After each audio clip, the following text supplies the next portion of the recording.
Баланың денесін шынықтыратын жаттығудың келесі түрі атқа міну. Пайғамбарымыз саллаллаху алейхи уассалам атқа мініп шабуды да балаларға үйретуді насихаттайды.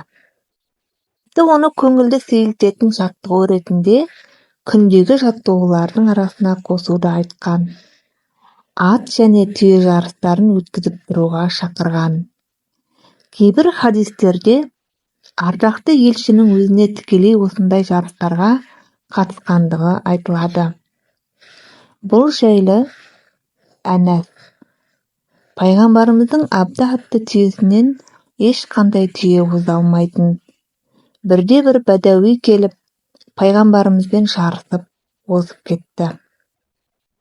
Бұл мұсылмандарға ауыр тиді. Пайғамбарымыз оларды жұбату үшін әрбір шарықтауға Аллах тағала бір құлдырау береді дегенін айтады.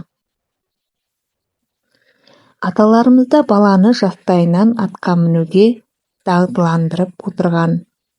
Бұл сол кездегі өмірдің ең негізгі қажеттілігі еді. Ат әрі көлік, әрі ердің қанаты болатын.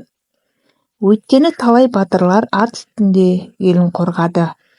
Сондықтан қазақтың батырларымен қатар арғымақтары да дастанға айналған. Баланың денсаулығы мен дене тәрбиесінде атқа мінудің көптеген пайдалары бар екені белгілі.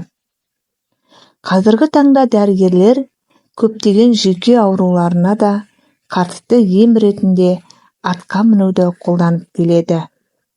Сонымен қатар атқа міну баланың денесінің шымыр болып өсуіне әрі бойына батырлық рухын сіңіруде өзіндік орны бар екенін ұмытпаған жөн.